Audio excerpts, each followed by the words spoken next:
안녕하세요. 다바르 말씀 사역원의 임경묵 목사입니다. 민수기를 하면 인생의 승리가 보인다.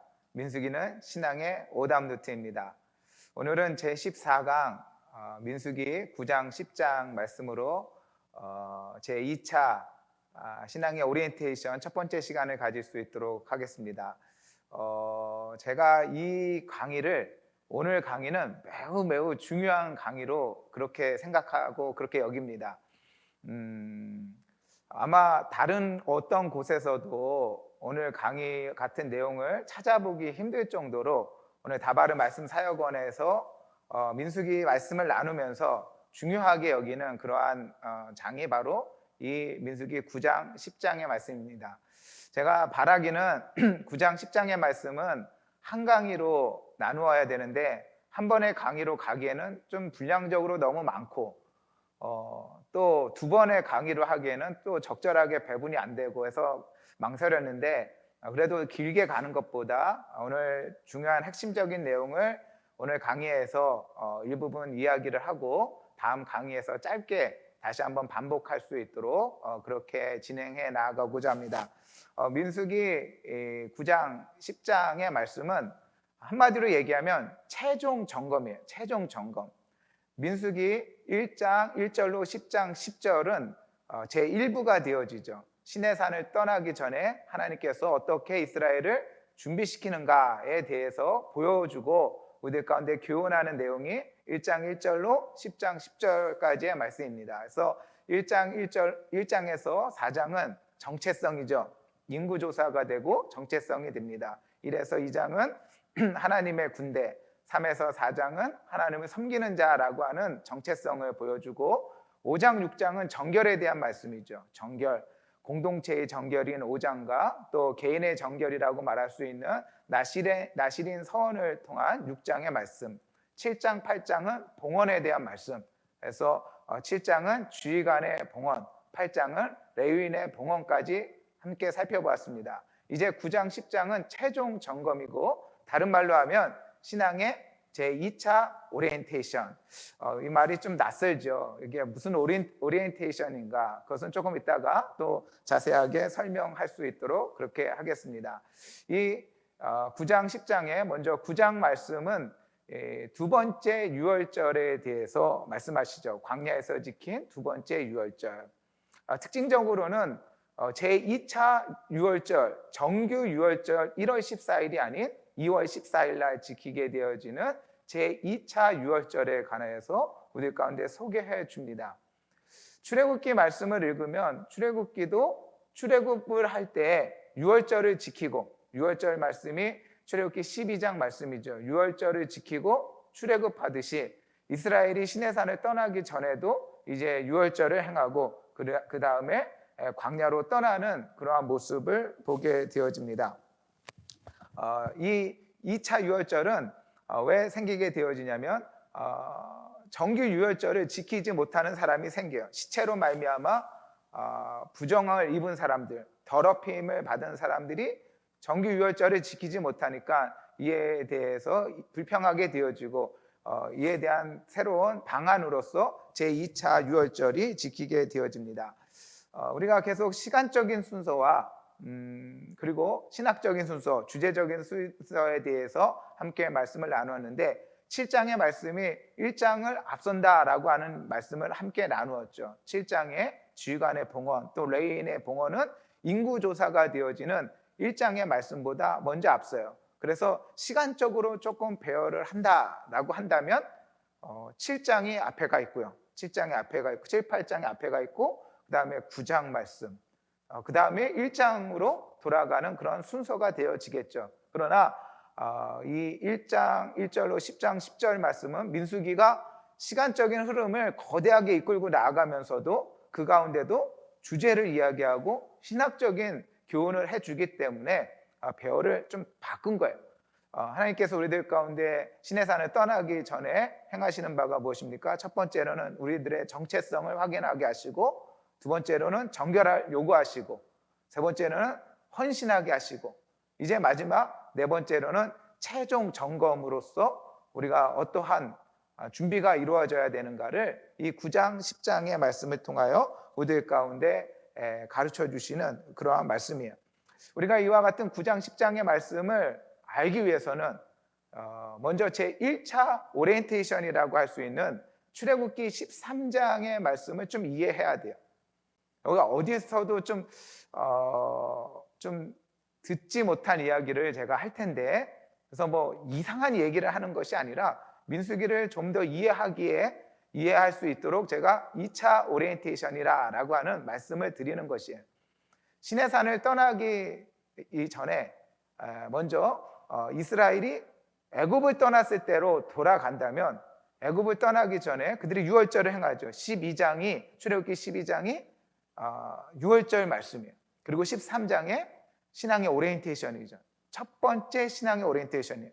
시내산을 이 애굽을 떠나기 전에 그들이 오리엔테이션을 받아요. 너희들이 이제 광야 생활을 시작할 텐데, 믿음의 생활을 시작할 텐데 어떻게 해야 되는가에 대해서 교훈하죠. 다소 개인적인 메시지다라고 말씀을 나누었습니다.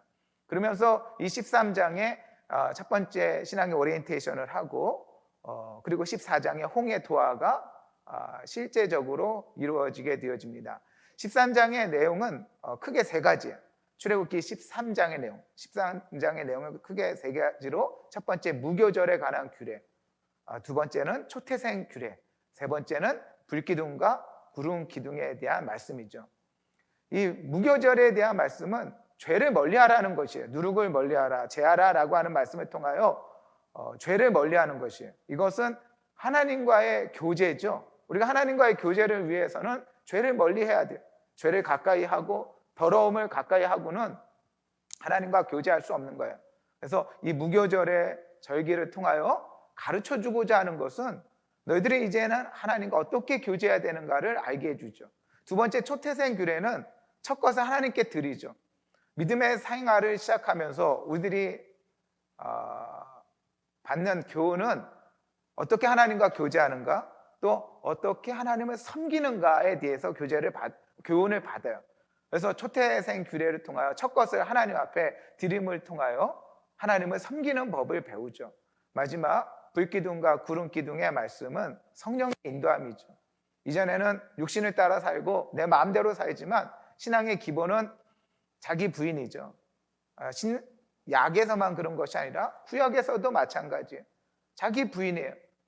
더 깊게 나아가면 성령에 따라 행하는 거죠. 내 마음대로, 내 생각대로, 내 경험대로 살아가는 것이 아니라 성령의 인도함을 받죠. 그것이 바로 불기둥과 구름기둥의 말씀이에요. 그것이 첫 번째 신앙의 오리엔테이션이죠.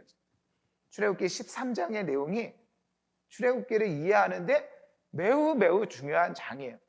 그냥 읽을 때는 그냥 무교절 규례, 초태생 규례, 또 불기둥, 구름기둥이니까 이게 무슨 의미인지 그냥 모르고 지나가지만, 이거를 잘 이해하게 되어지면 이것이 우리의 신앙을 오리엔테이션 해주는구나 라고 하는 것을 알게 해주죠. 이제 민수기 9장 10장은 이러한 의미에서 중요하다라고 하는 것이에요. 민수기 9장 10장은 어떠한 의미를 가집니까? 그것은 제2차 신앙의 오리엔테이션이다 라고 얘기하는 것이에요. 출애굽하는 그런 이스라엘 가운데 그들의 구원의 메시지가 있고, 또 그들 가운데 다소 개인적인 말씀이다 라고 이야기한다면, 이 민수기의 말씀은 보다 공동체적입니다. 공동체적으로 더 나아가 구원받은 사람, 구원에 대한 교리를 넘어서 우리가 믿음 생활을 시작하면서 이제는 어떻게 살아가야 되는가에 대해서 좀 더 깊이 있는 그러한 말씀을 우리 가운데 나누죠. 출애굽기 13장의 무교절, 그것은 성자 하나님에 대한 예우고요. 죄를 멀리하니까요. 그리고 초태생 규례, 그것은 하나님을 섬기는 법이죠. 성부 하나님에 대한 예우예요. 또 마지막 불기둥과 구름기둥, 그것은 성령 하나님에 대한 예우가 되죠. 오늘 이제 민수기 9장 10장의 말씀에도 세 가지 교훈이 있는데요. 먼저 유월절, 두 번째로는 불기둥과 구름기둥에 관한 말씀, 비슷하죠. 유월절, 불기둥과 구름기둥에 대한 말씀. 세 번째는 은나팔에 대한 교훈을 은납할 교훈을 우리들 가운데 주시는 그런 모습을 보게 되어져요. 특징적으로는 이 모든 말씀들이 공동체를 어떻게 세우고 또 공동체가 어떻게 진행되어져 나가야 되는가에 대한 관심을 우리들 가운데 보여주시는 그런 말씀이에요.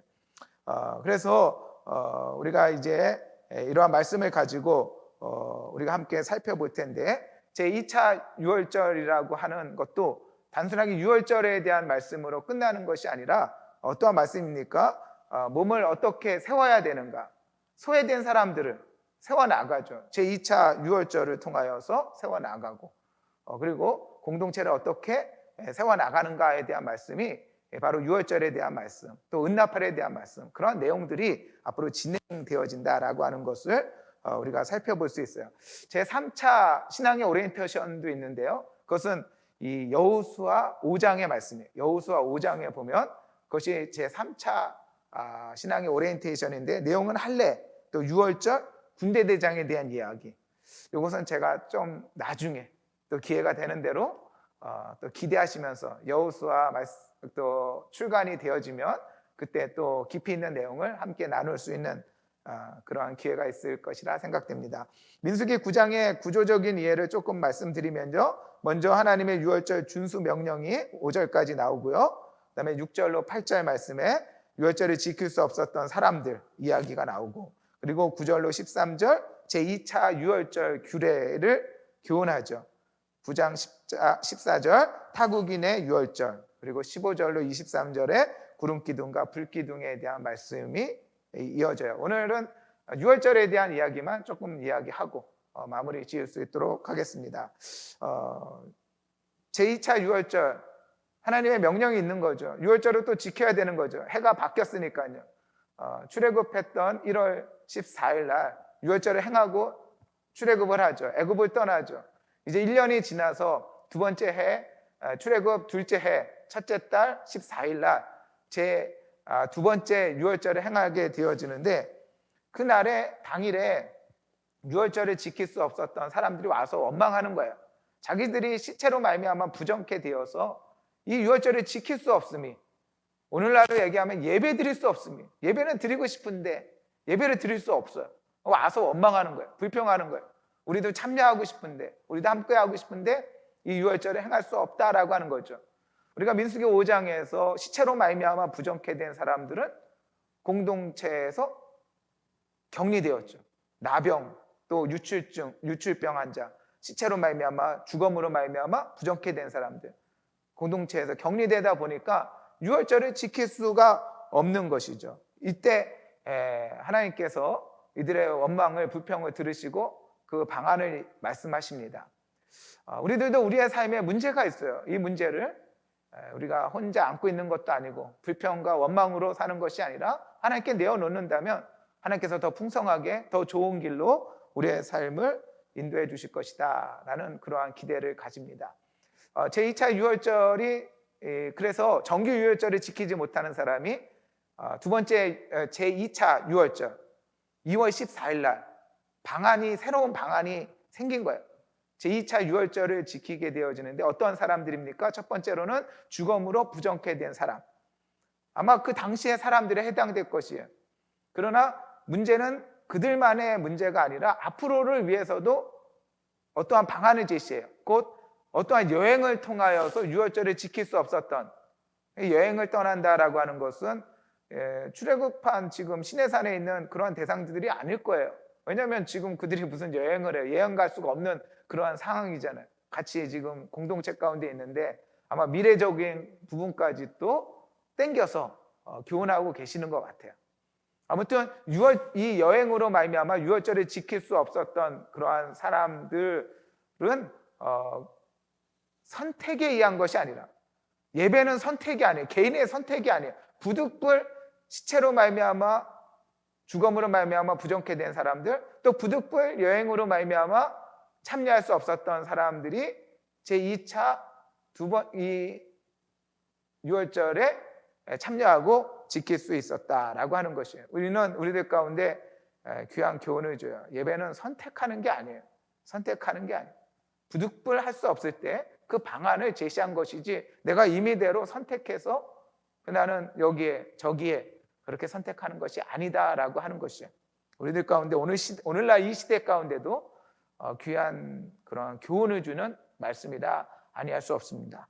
14절에는 타국인을 위한 유월절과 그 귤의 의미까지 또 우리들 가운데 주는데, 타국인도 이 유월절을 지키기 위해서 지킬 수 있었죠. 단 할례를 행함으로. 그러므로 이스라엘 공동체는 단순한 혈연에 의한 공동체가 아니라 신앙 공동체다라고 하는 것을 알게 해줍니다. 믿음이 다 우리가 한 형제고 자매잖아요. 왜?